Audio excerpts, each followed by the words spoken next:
Oh, that's actually a semi over. Buttons do 4 things. Each one. Alrighty, Britty. We're gonna try some projects today. I bought this a couple years ago, never got around to put it in. This is a compressor basically for the microphone. And then we also have the TCXO unit. Yeah, what that means is heat can cause your radio to fluctuate off frequency as it's running. And this is just a more accurate chip for keeping your radio tuned to the right frequency. That's all it does. But anyway, I got it like for 10 bucks on eBay, so which was like really, really cheap. So we're gonna keep the old one, pull it out, but we're gonna upgrade this, and we're going to make the dynamic mic compressor. This is the mic compressor. So let's see what we got here. This is a FUNK AMATEUR dynamic mic compressor. I think I paid $69 for it. I like it because it just goes in line. Oh God, do we have to solder stuff? I don't like it because I did not realize it was a kit. And I don't mind kits, but it's just, I wasn't expecting it to be in a kit. So, we got this goes in between. Yeah, we're gonna need instructions. I don't know where figure 2 is. Oh, it's here, I guess. Yeah, what's it say? Figure 2 Yeah. shows the AF dynamic compressor's schematic. Its central feature is the special analog device's SSM 2165 microphone preamplifier, and then 2. I don't know where that is.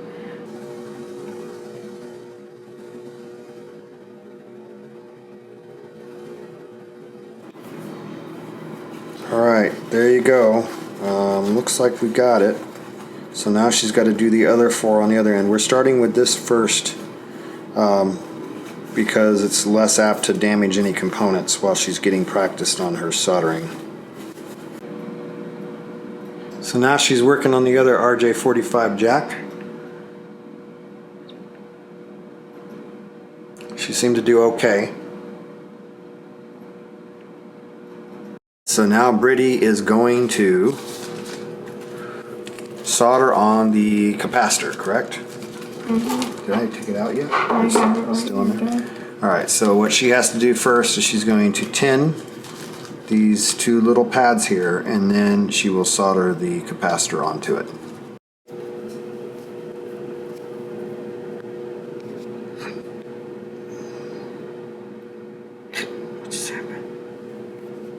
Just put the thing on the pad and then touch the solder to it. Okay, so this was a little harder than I thought it was going to be. It is soldered, but I don't know. We could do better, but I think as long as it works, it works. It's a learning process, so we're going to go ahead and go to the next. This is supposed to be flat, but we can't seem to get it to do it right. All right, so now we're going to go to the, what's the potentiometers or the IC next? IC. IC is next. That's going to be fun. Okay, here we go. So as you can see there's a little notch, and that is going to line up with the notch on the IC. So Britton's going to first put that IC in there. Okay. All right, and it's flat all the way around. Nice and good fit. Yeah. You can see there's a little notch right there, and that's on the same side of the chip where the notch was on the circuit board. So now we're going to hold that in. She's going to flip it over, and she's going to just bend 2 of the pins down so it doesn't fall out. There, that's okay, I guess. Just need it to hold in is all.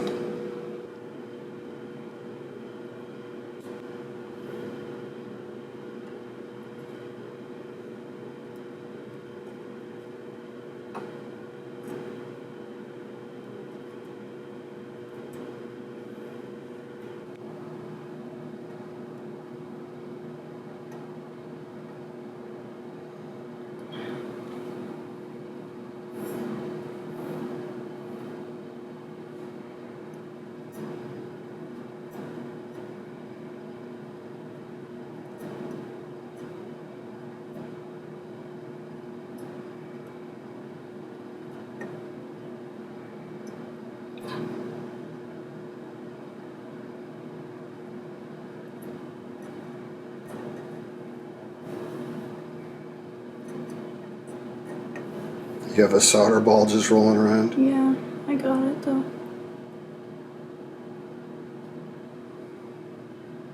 Come on.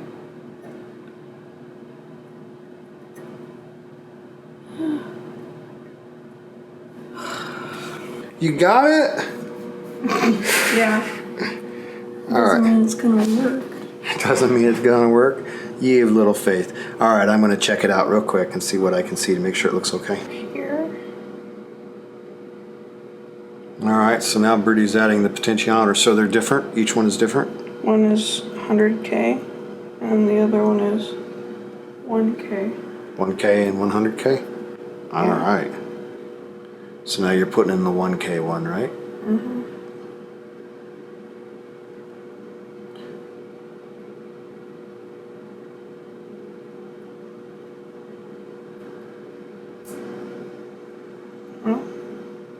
Is that alright? Maybe. I heard a cracking sound that was scary. But it wasn't the board flexing, right? No, it wasn't the board, it was It's sliding like, in? Oh. like bent forward, but it's in there, so. Alright, so now we're going to go ahead and solder those on. Which way should I do it, this way? Whatever works best for you. So we bought these things for $6 and they're okay, but this part is like really crappy. So I'm gonna have to get better ones. And also our soldering iron, I was watching a guy just a little bit ago and he said he was doing his at 650. Our thing, which I really thought I liked, but only goes up to 480. And so that might be one of the reasons we're having such a difficult time. But I'm not going to change that out anytime soon, as long as but I do have to get a better solution for our magnifying situation.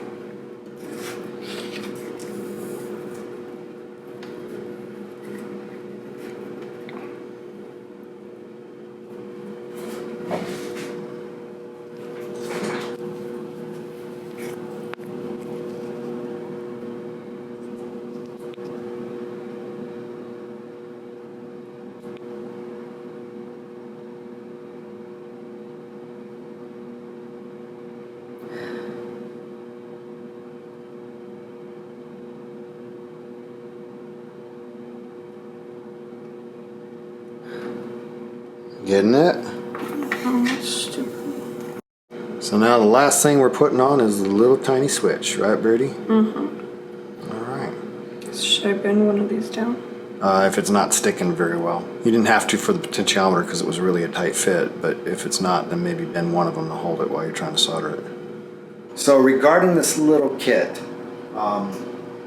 it's only got 1, 2, 3, 4, 5 components. 5 components, I think, to solder. And then you, plus the RJ45 jacks you have to solder as well. So 7 components of solder. So not a lot of components of solder, so relatively easy from that standpoint. However, I would strongly recommend you buying like those $3 CW Pico boards if you've never done soldering before, to at least have something cheap to practice on.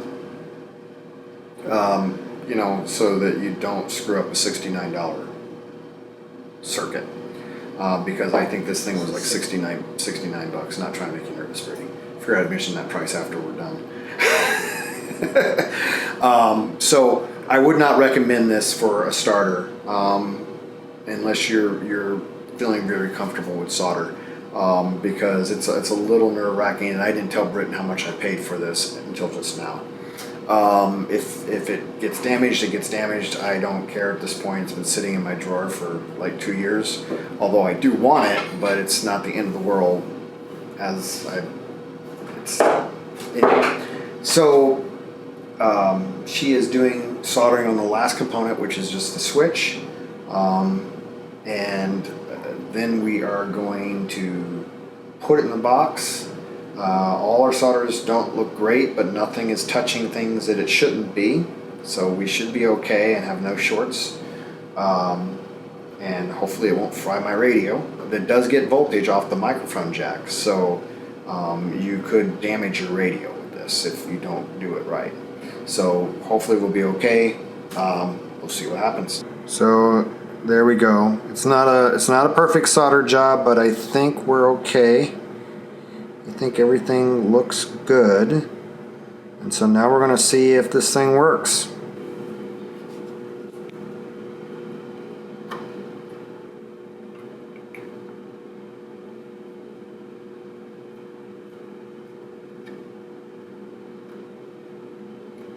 All right, Britty, let's test this puppy out. Do I need to put this in? Yeah. So here you go. That plugs into the socket there. There you go. All right. All right. So now plug the mic into that piece right there. Samson.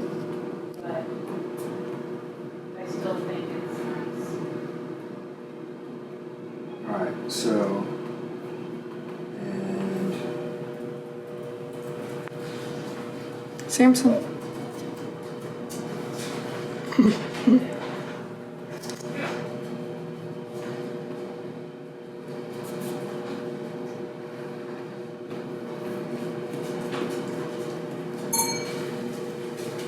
You know how, what are you doing? Taking a picture of the cat? I'm just recording him. What's he doing? Nothing. My dad just told me to start recording, and so then the cat came in here. alright, so we did finish last night building this guy. The most I was able to do is I used a continuity checker on all the pins that we soldered, and none of them are shorted. The only pins that are connected are pins that are ground. Basically, it holds the key open as soon as I plug it into my radio. So it doesn't work. Would I recommend this product? It looks really cool. Looks like it's got really good reviews. It looks like it's got really good potential. If you can't buy it built and you are an amateur at doing soldering kind of stuff, I would not recommend this product. I have sent an email to the company to see if they can provide any clues of what might need to be fixed on this. That's my review of it. I'm going to keep it and put it in a box. Hopefully they'll get back with me and let me know of something I can try. Maybe it is defective. Maybe they'll send me a replacement. But basically, as soon as I plug it into the radio, it keys the radio and it doesn't pick up anything through the microphone. So that's where we're at with that. All right, so we're going to go on to our next project.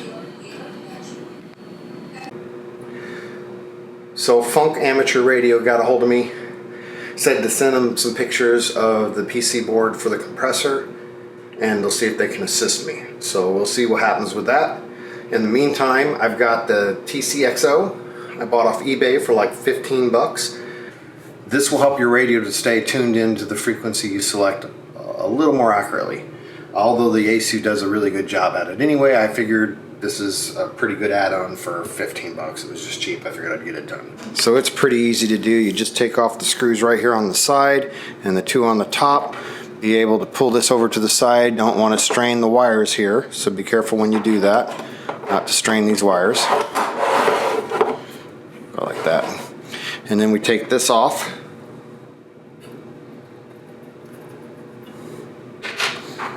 And this goes right in place. It's got a 3-pin and a 4-pin, so you can only put it one way.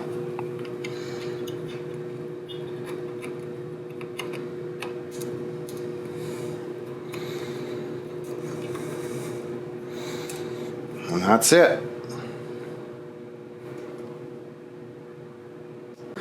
Alright, so I didn't bother to film it, but I took my radio down to my shack below, which is a total wreck, and so that's why I didn't bother to film it. I hooked it up, did a test, make sure it was all working after adding that component to the unit, and I actually made a call. It was only a 5.1 to 5.5, it went up and down, but I was able to get a call to Massachusetts. I had to repeat myself a couple times, but he was able to hear me eventually. And so everything's working. It's all in good working order. I could only actually hear one person on the radio. I could hear some FT8, some CW, but as far as phone, I could only really hear one person, and that was it. So tested it out. It's working good. So that's all you have to do to install that. So I am going to take a picture of my compressor, and I'm going to send it off to them and let's see what they come back with. So they said just send them a picture of the board. So I'm going to send a picture of both sides. Alright, so I've got my pictures. I'm going to go send them off, and hopefully they'll be able to help me fix this thing.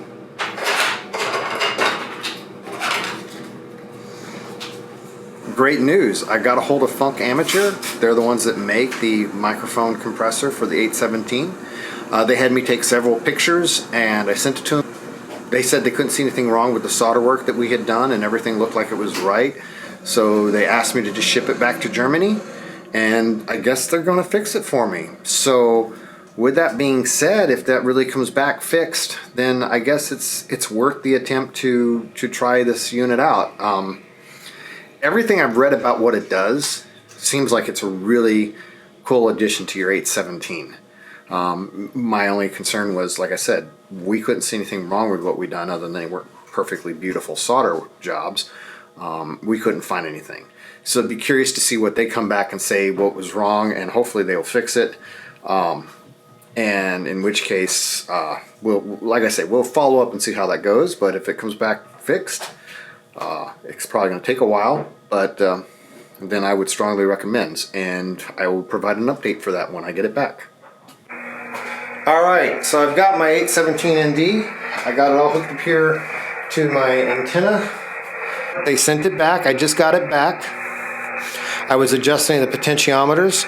I've got this set fairly in the flat position. I got this one set, I think, to do the most compression. The bands are really, really bad. Not very favorable right now for a 5-watt radio. I was able to be minusculely heard, I don't know if that's the right word, very, very quietly in Utah and DC, Texas, I think Arizona was one, I think Southern California even, but they were all very, very, very much down in the noise. So I did pick the best recording I got to kind of sample this. It was from an SDR radio in Texas. And it's not gonna, you're probably not gonna really be able to tell if the compressor's helping or not, honestly. It's so deep in the mud, I don't think it's really gonna be a discerning benefit to you. I can show you based on the power readings and the of the radio of what the compressor is doing, and we can kind of get a sense of how the compressor is coming into play. So I'll show you all that, and then at the very end I will play the video clip of me recording from the SDR that was in Texas. And again, unfortunately it's not going to help really with this review because I'm so down in the mud that it's really hard to discern either way. I think it might be slightly better with the compressor, but honestly the only thing that would help in this case is pure power. But anyway, let's look at the radio real quick. Right now I'm in power indication mode. I've got the compressor off. I'm going to speak fairly loudly in the mic. Kilo Echo 0 Lima Charlie Sierra. Kilo Echo 0 Lima Charlie Sierra, doing a radio check. And you can kind of see the power indicator dropping off quite a bit there. Some definitely dead spots where not a lot is going out. Now I'm going to turn the compressor on. So the switch. So now the compressor is on. And let's watch it now. Kilo Echo 0 Lima Charlie Sierra, doing a radio check. Kilo Echo 0 Lima Charlie Sierra, running QRP. So you can see right there, it definitely showed that we had more power. But there is a gain setting on here I haven't quite figured out, so that gain could be taking in place, but let's go ahead and try something else. Let's try whispering. Kilo Echo 0 Lima Charlie Sierra. Kilo Echo 0 Lima Charlie Sierra, running QRP.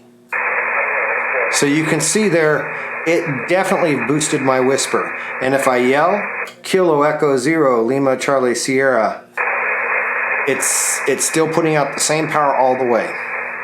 Now if we go back to turning the compressor off, I'm going to go ahead and yell, Kilo Echo 0 Lima Charlie Sierra.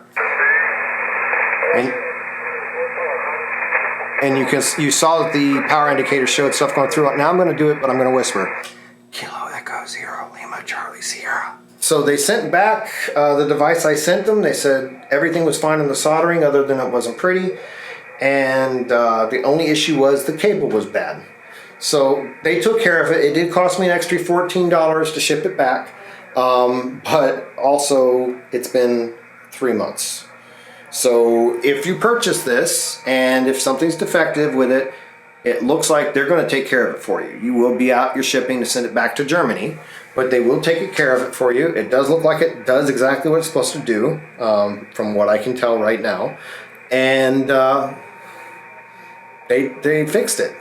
So I think I would recommend this product. Now again, I would still say that if you're new to soldering, it is a $70 board, and it is kind of scary that, you know, you could screw something up and they may not take it if you fry something, you know. So be aware of that. There are other kits out there that are much cheaper to experiment with, like the little Pixie boards, as I mentioned, the CW Pixie boards. So yeah, that's my 2 cents. I hope you found this review helpful to a degree. Again, the bands are bad, so it's really hard to give you a really good example of what this thing can do, but I tried. So give it a shot. It definitely compresses.